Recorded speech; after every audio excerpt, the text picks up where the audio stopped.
আজারবাইজানে 65% শিয়া হওয়ার পরেও কেন আজারবাইজান এবং আর্মেনিয়া যুদ্ধে ইরান আজারবাইজানকে সহযোগিতা করে না? তারা কেন খ্রিস্টান অধ্যুষিত আর্মেনিয়াকে সহযোগিতা করে? আবার অন্যদিকে দেখেন, হামাস সুন্নি হওয়ার পরেও কেন ইরান হামাসকে সহযোগিতা করে গেছে এবং করে যাচ্ছে? তো এই দুটা বিষয় নিয়ে আজকে কথা বলবো। প্রথমে যদি আজারবাইজান নিয়ে কথা বলতে যাই, সেক্ষেত্রে আগে আজারবাইজানের রাজনৈতিক যে বিশ্লেষণটা আপনাদেরকে দেখতে হবে। আজারবাইজান হচ্ছে সবচাইতে বেশি তেল সাপ্লাই করা হচ্ছে ইসরায়েলে। ইসরায়েলে যে মুসলিম দেশগুলা তেল সাপ্লাই করে তার মধ্যে সবচাইতে বেশি হচ্ছে আজারবাইজান থেকে। তো এদের হচ্ছে মিডল পয়েন্ট হচ্ছে তুরস্ক। তুরস্কের মাধ্যমে এত বছর তারা আপনার হচ্ছে গিয়ে ইসরায়েলে তেল সাপ্লাই করছে। বর্তমানে হচ্ছে তুরস্ক এইবার নিষেধ করার পরেও আজারবাইজান সরাসরি হচ্ছে গিয়ে ইসরায়েলের সাথে ডিল করে তেল বাণিজ্য নিয়ে। আরেকটা হচ্ছে, এই যে আজারবাইজানের যে শিয়ারা আছে, এই যে বর্তমানে ইরানে যে ইসরায়েল ইরান 12 দিনের যুদ্ধে যেভাবে মোসাদ সদস্যরা গুপ্ত হামলা চালায় এবং কি হচ্ছে ধরা পড়ে, এদের বেশিরভাগই হচ্ছে আজারবাইজানের শিয়ারা। তারা হচ্ছে আজারবাইজান সরকারিভাবে রাষ্ট্রীয়ভাবে এবং কি হচ্ছে এই শিয়াদের দ্বারাই মোসাদ হচ্ছে আপনার ইরানের মধ্যে গোয়েন্দাগিরি করে বিভিন্ন সময়। এটা নিয়ে অনেকবার ইরান থেকেও অভিযোগ তোলা হয়েছিল। তো এই হচ্ছে মূলত, এই শিয়া হওয়ার পরেও ইরান তাদেরকে এই মূলত এই বিশেষ কারণগুলোর কারণে তারা আজারবাইজানের পক্ষে যায় না। আর আরেকটা যদি দেখেন, হামাস হামাস হচ্ছে ফিলিস্তিনের একমাত্র দল যারা সবসময় ইসরায়েলের বিরোধিতা করে গেছে, কখনো সমঝোতায় তারা রাজি ছিল না। তো ওই শক্তিটাকেই ইরান হচ্ছে সামরিকভাবে শক্তিশালী করেছে, অর্থনৈতিক সামরিক সব দিক থেকেই সবসময় সহযোগিতা করে গেছে। তো এখন আপনি ইরানের যদি ভৌগোলিক রাজনীতিক দেখেন, আপনারা অনেকে হয়তো ধর্মের ভিত্তিতে দেখেন, যে মনে করেন যে শিয়ারা ইরান হচ্ছে শিয়া, তারা হচ্ছে শিয়ারা মধ্যপ্রাচ্যে বেড়ে গেলে সমস্যা, তারা হচ্ছে শিয়া অধ্যুষিত অঞ্চল হয়ে যাবে। তো কিন্তু ইরানের ক্ষেত্রে এটা পুরোপুরি ভিন্ন। ইরান সবসময় চায় যে মধ্যপ্রাচ্যে যে সমস্ত দেশ বা যে সমস্ত গোষ্ঠীগুলো আছে যারা হচ্ছে আপনার সরাসরি ইসরায়েল এবং আমেরিকা বিরোধী, তাদেরকে হচ্ছে তারা অর্থায়ন এবং বিভিন্নভাবে সহযোগিতা করে থাকে, সেটা সুন্নি হোক বা আপনার শিয়া হোক বা অন্য কোনো গোষ্ঠী হোক। এখন অনেকে বলতে পারেন, সাদ্দাম হোসেনকে কেন তাহলে বিরোধিতা করে গেছে, আবার আসাদকে সহযোগিতা করে গেছে? তো রাষ্ট্রীয়ভাবে হচ্ছে এই দুইটা হচ্ছে বড় উদাহরণ। আর যদি গোষ্ঠী হিসেবে ধরেন, সেক্ষেত্রে হিজবুল্লাহ, হুতি, অনেকগুলা গোষ্ঠী আছে। এগুলা কোনো দেশ না, এগুলা জাস্ট গোষ্ঠী। আর রাষ্ট্র হিসেবে ধরলে সাদ্দাম হোসেন এবং কি হচ্ছে আপনার বাশার আল আসাদ। আপনি দেখেন, ইরানে যখন বিপ্লব হয় 1979 সালে, আহ, তার 1 বছরের মাথায় অর্থাৎ 80 সালের শেষ দিকে হচ্ছে আপনার সাদ্দাম হোসেন কি করে, আমেরিকা এবং সৌদি সহ অন্যান্য মিত্রদের সহযোগিতায় ইরানের উপর আক্রমণ চালায়। তো দীর্ঘ 8 বছর ধরে ইরানের উপরে যুদ্ধ চালায় তারা। তো তাদের কারণটা, এই যুদ্ধের কারণ কি? এই যুদ্ধের কারণটাই হচ্ছে মূলত ইরানে যে বিপ্লবটা হয়েছে, যেভাবে তারা হচ্ছে একটা আপনার হচ্ছে সেকুলার সরকার, রেজা শাহকে সরিয়ে ইসলামী একটা বিপ্লব এনেছে। তো ওই বিপ্লবটা যেন অন্যান্য দেশে না ছড়িয়ে যায়, কারণ অন্যান্য দেশগুলো হচ্ছে, আপনি দেখেন, আরব বিশ্বের সবগুলোই হচ্ছে একনায়কতন্ত্র, মানে রাজ পরিবারতন্ত্র। কিন্তু এদের ধর্মীয়ভাবে ইসলাম থাকলেও এরা কিন্তু সেকুলার টাইপের বর্তমান শাসন ব্যবস্থা এদের। তো এই যে ইসলামী বিপ্লবটা যেন না ছড়িয়ে যায়, মূলত এই কারণেই তারা সাদ্দাম হোসেনকে ব্যবহার করে এই ইরানের উপরে। সেক্ষেত্রে প্রথম থাকে আপনার সৌদি, আরব আরব আমিরাত সহ কাতার এবং কি হচ্ছে কি আপনার আমেরিকা, ব্রিটেন সহ অন্যান্য দেশগুলো, ন্যাটো তো ছিলই। 8 বছরের যুদ্ধে তারা লাখ লাখ মানুষ হত্যা করে। পরবর্তীতে এটা সমঝোতার মাধ্যমে, জাতিসংঘের মাধ্যমে যুদ্ধবিরতি হয়। এখন দেখেন, ওই তখন থেকেই কিন্তু শিয়া সুন্নি বিভেদটা ছড়ায় দেয়। এই যে সাদ্দাম হোসেন যে আপনার হচ্ছে গিয়ে একটা নতুন বিপ্লবী দেশ, তার উপরে ঝাঁপিয়ে পড়ে, এটাকে তারা প্রোটেক্ট করার জন্যই তখন হচ্ছে গিয়ে শিয়া সুন্নি বিভেদটা তৈরি করে। সবচাইতে বেশি তখন থেকে শিয়া সুন্নির বিভেদটা তৈরি হয়। তখন থেকে তারা বলতে থাকে যে এই যুদ্ধ হচ্ছে শিয়াদের বিরুদ্ধে যুদ্ধ। তো এখন শিয়াদেরকে তারা বিভিন্নভাবে নেগেটিভলি দেখাতে থাকে। এবার আসেন, তারা সবসময় দাবি করে যে আপনার হচ্ছে ইরাকে অনেক লাখ লাখ শিয়া সুন্নি হত্যা করছে ইরান। এখন দেখেন, যুদ্ধটা শুরু করছে কে? সাদ্দাম হোসেন। মানুষ হত্যা করছে কে? অস্ত্র দিছে কে? সবকিছু করছে কে? আমেরিকা, সৌদি, বিভিন্ন দেশগুলা। কিন্তু নাম হয়েছে কার?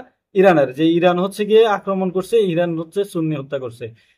এখন যদি আপনি উল্টাটা দেখেন, 8 বছর পরে যখন এই যুদ্ধ শেষ হয়, তারা ইরানের যে বর্তমান যে পারমাণবিক বলেন বা বিভিন্ন যে সামরিক দিক থেকে, ওই যুদ্ধের কারণে ইরান অনেক দূর পিছিয়ে গেছে। না হলে এতদিন পারমাণবিক শক্তিধরের মধ্যে ইরান থাকতো।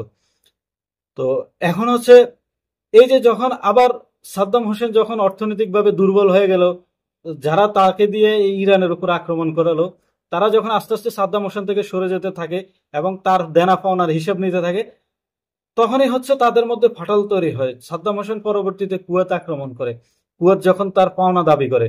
তো এরপরে আসে কি, কুয়েত, সৌদি এবং আমেরিকা মিলে হচ্ছে আবার কি করে সাদ্দাম হোসেনের উপর আক্রমণ করে, ন্যাটোর দেশগুলা মিলে। এখন দেখেন, যখন সাদ্দাম হোসেন ইরানে আক্রমণ করে, এটা হয়ে যায় শিয়া সুন্নি যুদ্ধ। আপনার যখন আমেরিকা, সৌদি, কুয়েত, কাতার সবকিছু মিলে হচ্ছে যখন সাদ্দাম হোসেনের উপরে ইরাকে আক্রমণ করে, লাখ লাখ মানুষ হত্যা করে, এটা কিন্তু আর শিয়া সুন্নি হত্যা বলে না, কেউ সুন্নি হত্যা বলে না। এটাকে তারা একদম চুপি আড়ালে এটাকে রেখে দিয়েছে। এটা নিয়ে আর আলোচনা করে না যে ইরাকে লাখ লাখ সুন্নি হত্যা করছে। আমেরিকা ইরাকে লাখ লাখ সুন্নি হত্যা করে নাই, বিভিন্ন গোষ্ঠীগুলোর হত্যা করে নাই, এটা আর তখন বলে না। এখন আসেন বাশার আল আসাদের বেলায় সিরিয়ার বিষয়টা।